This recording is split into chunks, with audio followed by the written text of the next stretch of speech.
امسال در شهر حصار دهقانان خوجگی‌های پختکار در میدان نزدیک به 3000 گکتار زمین‌های آبی و للمی چیگیت نوهای دوستی، شراره و اوریوی کیش نموده بودند.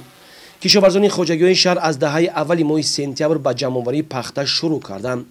جمعیت دارای محصولات مداد عبدالرؤوف یوسفوی شهر حصار دارای 1000 گکتار زمین کارم بوده.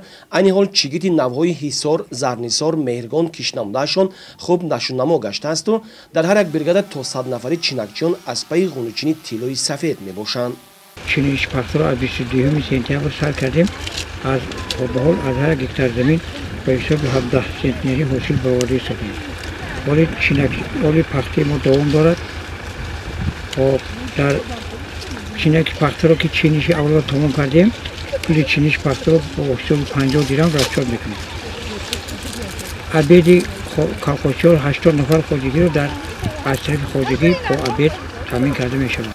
خوجگی تجربه‌ای زراعتکاری حصار نزد انستیتوت زراعتکاری اکادمی علم‌های کشاورزی جمهوری تاجیکستان در شهر حصار امسال میدان کشت پخته را زیاد به راه مانده، کشت دیگر زراعت‌ها را با موفقیت گذرانده است.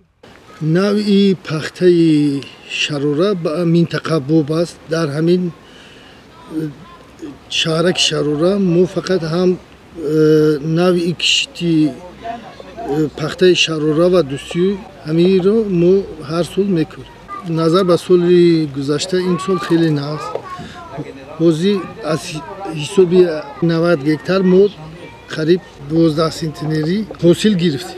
این سال حرکت میکنیم که نقشه رو سری وقت اجرا کنیم.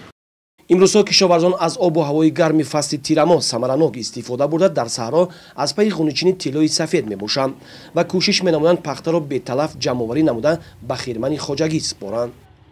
تیوی تجارتی بنان حیدر میرف شهر حصار در میدان 250 گکتار زمین پنبه‌دانه را کش نموده با نشونامای پوره آن تمام کارکردهای تکنیکی چوبوق یگانه سری وقتی و پرورش نهال پخته و پورگی گویم تا پخته رسیدن حاصل تیار نموده. امروز من چنانه که شما مشاهده نموده استودید با غنوچینی پخته طلای سفید مشغول گشتند.